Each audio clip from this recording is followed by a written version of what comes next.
Magandang araw, grade 2. Magandang araw din po. Kamusta naman ang aking grade 2? Mabuti po. Busog na ba kayo? Opo. Okay, very good. Maaari bang tumayo ang lahat para sa ating panalangin? Sige nga, Sandre, pamunahan mo nga. In the name of the Father, the Son, the Holy Spirit. Amen. Almighty Father, praise and thank you for this day. Watch over us as we go about our works and studies. Help us in every way so that we may become children you want us to be. Amen. In the name of the Father, the Son, the Holy Spirit. Amen.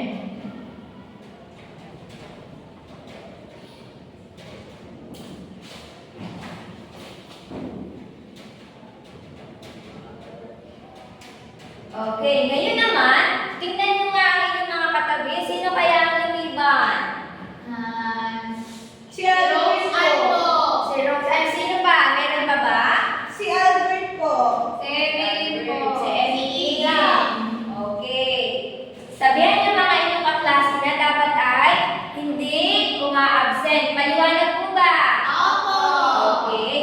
Ngunit, may napansin si ma'am. Parang hindi lahat naka-uniform. Ano kayang problema? Hindi po natuyo. Hindi natuyo. Sa sunod, dapat ay laging nagsusuot na uniform.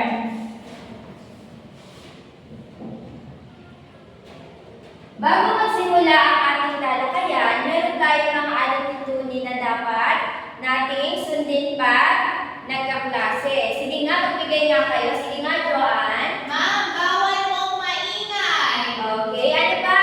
Sandre. Huwag po pauli-uli. Huwag pa uli-uli. Ano pa? Jonathan. Huwag pong siging labas ang ihip po ng ihip kahit na lang po na ihip. Maasahan kayo ni Ma. Opo. Opo. Teacher. Nung nakaraang talakayan, nagkaroon tayo ng masayang pagtatalakay. Sino kaya nakakatanda? Sige nga, Jessica. Ma'am, pinag-aralan po natin ang about sa pamilya. Okay, about sa pamilya. Sino-sino ang nakapaloob sa pamilya? Sige nga, Sandre. Ang nakapaloob po sa pamilya ay mama, tatay, ate, kuya, bunso. Okay. Anong gawain ng papa o kaya ng ama?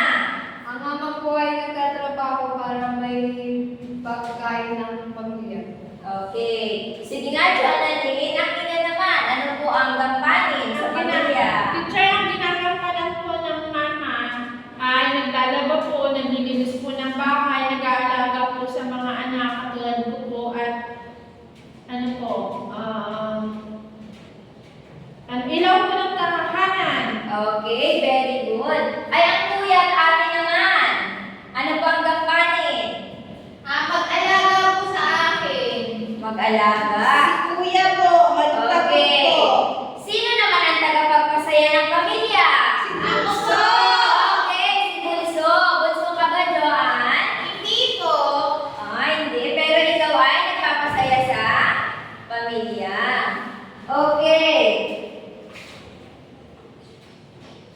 Ngayon naman, maaari bang tumayo ang lahat at tayo ay kakanta at sasayaw. Gusto ni teacher ay susundan ninyo. Maliwanag po ba?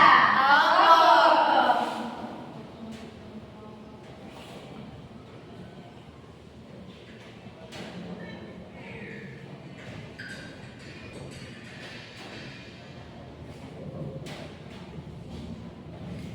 Ano pa magat? Ako, ikaw, tayo'y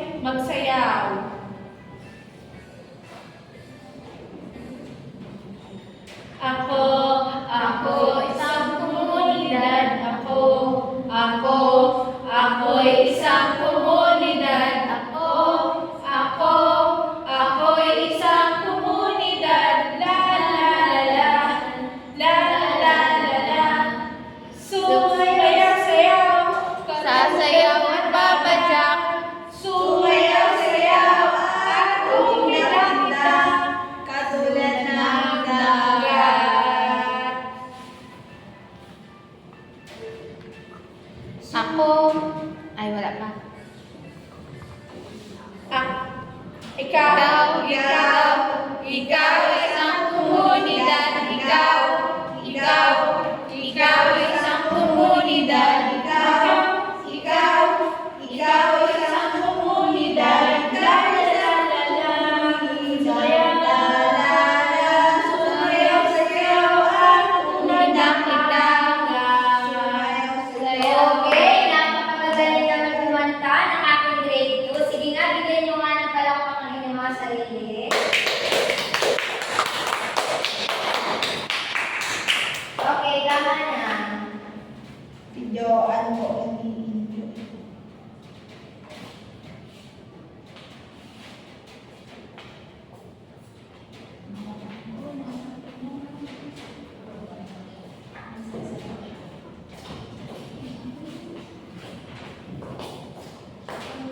Ngayon, narito ang ating layunin sa ating talakayan.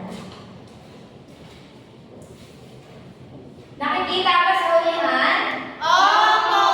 Okay, nakikita sa mga Rowan. Naipapaliwanag ang kahulugan ng komunidad.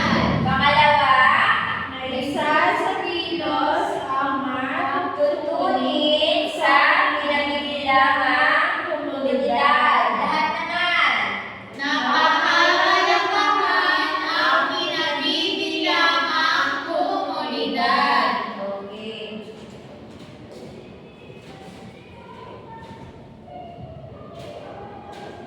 Ngayon, meron dito si teacher na puzzle na ipapagawa sa inyo at ididikit nyo sa unahan. Ma'am, kami po ni Sandre. Sige po. Makikidikit na po.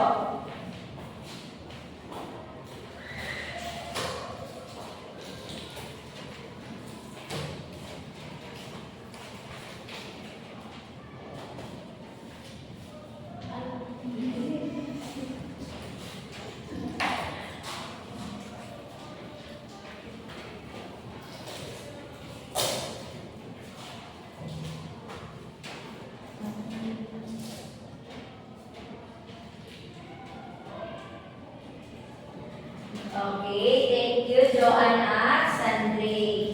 Sige na, upo na. Teka naman si ma'am. Pagpasdan niyo mga mabuti kung ano ang nasa larawan. Ano kaya napapansin ninyo? Ano po? Marami po. Marami. Ano po napapansin? Ano po kaya nasa larawan? Marami pong bahay. Maraming bahay. Ano pa? Building. May building, pero ano pa po? Meron pong school. Ano pa po? Meron po siyang simbahan. Okay.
O kaya ay Pamilihan. pamilihan. Palengke. Sunod ay ano pa po kaya? Hospital. O kaya ay Hospital. Diyan tinuturukan yung mga nakakagat. pagamutan. Pag nilaro mo yung aso sa inyo po, O kinagat ka po ng aso. Tinuturukan ka po sa leg. Tinuturukan ka po sa Sunod plate. naman po ay ano po kaya ito? Munisipyo. Munisipyo. Nandiyan po si Gob. Diyan po nakuha ng pera. Diyan ang parang pera si mama mo. Hindi Hindi po. po. Yung kapitbahay po namin. Ay, kapit-bahay. Sige nga, pagmasdan nga natin ang mga halimbawa ng komunidad. Ulitin nga natin ano-ano kaya ang halimbawa? Bahay, Bahay, paaralan, simbahan, pamilihan, pagagamutan, munisipyo, at palawan. Sa inyong komunidad, meron mga ganyan? Opo. Opo, dito sa Santa Elena, ano ang meron nyo? Meron? Meron po. Palawan. Mga palaruan. May mga kayo doon? Pamilihan po, teacher. Okay, may pamilya. May munisipyo. Okay, nauna nga ano ba? Opo. Okay. Kung talagang naunawaan na ninyo, meron ako dito babasahin na maiksing talata. Pero bago tayo magbasa, meron muna si teacher na ipapakilala. Kilala niyo ba to? Opo. Sino po kaya ito? Emily po yan. Si Emeline. Nasaan ka si Emeline? Tulog po. Tulog, hindi nakapasok. Okay, kilala niyo na to? Opo. Okay, may babasahin ngayon.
komunidad ay mayroong mga Paaralan, simbahan, paaralan, at pamilihan. Okay. Naunawaan niyo na ba? Opo. Okay. Ang tinalaman natin ngayon ay ano nga? Komunidad. Pagkilala sa Komunidad. Okay. Dahil naunawaan niyo na, sigurado si teacher na handa na kayo sa pangkatang gawain. Hahatingin kayo ni teacher sa tatlong pangkat. Ang unang pangkat ay apple, at ang pangalawa naman ay orange, at ang pangatlo ay banana. Pero bago yun, ano napapansin niyo dito? Mga prutas po. Mga prutas. Kumakain ba kayo ng prutas? Opo. Okay, sino kumakain ng apple? Ako po.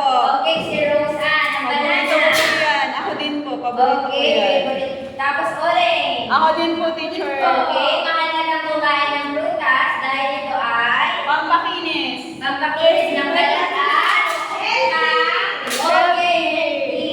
Tapos Okay. mahaba daw yun ang buhay, teacher. Okay, pampahaba ng buhay. Kailangan ay lagi kumakain ng prutas. Okay, ito ang group 1. Kakain na ako ng prutas. Group 2, orange. At group 3, banana.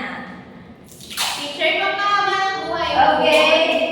Opo, pampahaba ng buhay. Okay, maaari na kayo magsimula.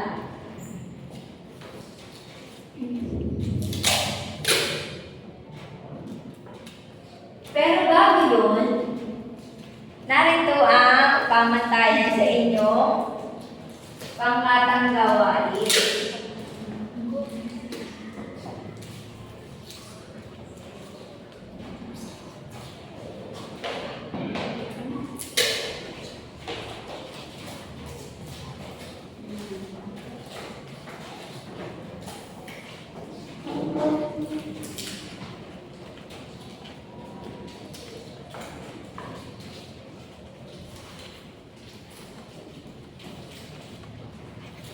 Tapos na ba? Opo. Okay. Maaari niyo lang i-present ang inyong gawa. Okay, ngayon naman ay lasahan natin ang inyong aktibidad. Sige nga, Joanne, Sandre, at Roseanne, markayan na ang inyong grupo. Dapat ay honest. Opo. Anis po ako, teacher. Okay, very good.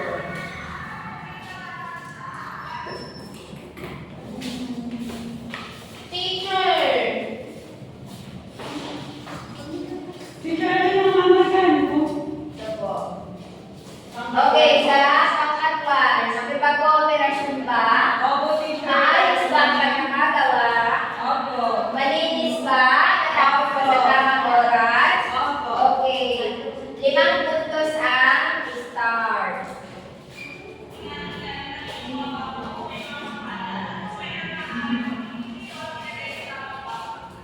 Teacher, lalagyan din yung kabuuan. Hindi. Teacher? Hindi na po, bibilangin na lang. Okay, sige nga, bilangin nga natin. Sa unang pangkat, 5, 10, 15, 20. Pangalawa, 5, 10, 15, 20. Pangatlo, 5, 10, 15, 20. Okay, bigyan nga ng sagat palakpakan ang bawat grupo. At naka-perfect. Ma'am, si Rosan po, ang likod. Roseanne, bakit ang likod? Teacher, di ba ako? Si, ano po, si Joanne. Okay. Naunawaan na ba ang ating pinag-aralan? Opo. Okay. So talagang naunawaan. May mga katanungan dito si teacher na inihanda. Ano ang natutunan ninyo sa ating pinag-aralan ngayong araw? Mas, tungkol po sa komunidad. Okay, tungkol sa komunidad. Magbigay na kayo ng mga halimbawa ng komunidad. Teacher ako. Sige nga, Roseanne. Ano po? Bahay, paaralan, simbahan,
anong ginagawa? Sa munisipyo po, pagkuha po Nagmumura kami po ng ng ano, gobyerno. kapag PSA. opo. PSA. At sa pangalawa naman. Nagkaroon kami ng teacher. Okay, favorite toy ito ng aking grade 2. Tama ka. May giraffe dyan na walang ulo. Ay, may sarap na walang ulo. Opo, may kalabaw na isa lang ang Teacher, kinahari niya si Sandre. Wala na kasi Okay. ang palaruan. Okay, tama na po. Okay, dito naman tayo. Ano ang kahalagahan ng tamang pagsunod sa mga alin tuntunin sa ating komunidad sa pang-araw-araw nating pamumuhay? Sige nga, Rose Ann. Para po mahalaga pong sumunod sa ating mga tuntunin sa ating araw-araw para mapanatili ang ating kaayusan sa ating komunidad at para din po maiwasan yung mga bagay ng mga maaaring makasama kapag gumawa tayo or hindi sumunod sa mga tuntunin. Okay na, makagaling naman ni Rose Ann. Palakpakan na si Rose Ann. Okay, naman tayo. Sinabi ni Rose Ann. Okay. Base sa ating binasang talata kanina na tungkol kay Evelyn at sa kanyang komunidad, tutulong pa rin ba mapanatili ang kapayapaan sa inyong kinasasakupan? Opo. Bakit? Sige nga, Joanne, ipaliwanag mo nga. Pag po malinis ang komunidad, wala pong dengue, hindi po ako magkakasakit. Okay, ano pa po? Meron pa po ba? Kapag po nasunod po sa utos ng kapitan, pag wag daw lumabas pag may bagyo, hindi ka po madadala ng bagyo. Pero teacher, sa amin may nag-landslide teacher. Ano po? Ano pong dahilan doon? Gapo nang nagparaulan teacher. Kaya dapat ay tayo ay nag-iingat tapos Opo. nagtulong sa komunidad para maiwasan ang ganong pangyayari. Maliwanag po ba? Opo! Okay, base sa ating napag-aralan ngayong araw, maaari ba kayong magbigay ng isang sitwasyon base sa inyong karanasan sa inyong komunidad na nagpapakita ng tamang pagpapahalaga sa mga alin tuntunin ng inyong komunidad? Teacher, Sige nga, Rose Ann. ano po, sa amin po yung sabi nung Miss Kay kagawa po sa amin yung mga plastic bottle po, iiwalay po namin. At pwede din po, doon din po sa amin may ano din po teacher, may ano po yung tawag doon? Alin po? Pating palak. Pating palak. Pating palak. Opo. Yun po na pagandahan po ng parol. Tapos po pag dinala po kami may 3,000. Tapos kapag second na po 2,000 saka 1,000. Yun po, kapag sa paggawa po namin na yun, na iiwasan po namin yung pagbaha. Okay. At sa karanasan din yun, magkakaroon kayo ng pagtutulungan. Saka nagiging creative din po kami teacher. Po? Nagiging creative din po Nagiging kami. creative. po. Para sa inyong kinasasakupan. Ano Opo. po? Okay, bilang estudyante, sa paanong paraan mo may ipakita ang pagpapahalaga sa ating komunidad? Sa paanong paraan mo kaya? Sa ano po, yung pagtapon po sa tamang basurahan. Okay. Tapos- Halimbawa po ay? Halimbawa po, yung binatuka po ng kalasi mo. Imbes na batuin mo din po, lagay mo na lang po sa tamang basurahan. Tapos po, ang gawin mo po din sa klase mo, ipag-pray mo na lang po kay God. Okay, tama Kasi yun. teacher, sabi niyo ng lola ko eh. Opo, sabi ng Lola, dapat din ay Yes po. may pakita ang pagpapalaga sa ating komunidad. Maliwanag po? Opo. Okay.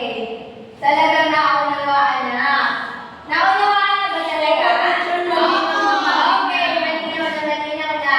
Kung talagang malinaw na, kumuha na kalahating buong papel at may papasagutan si teacher.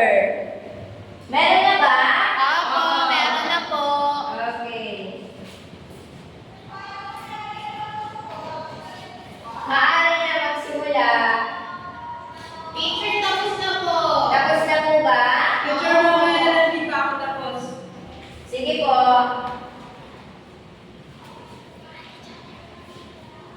Para naman sa inyong takdang aralin, isulat sa inyong kwaderno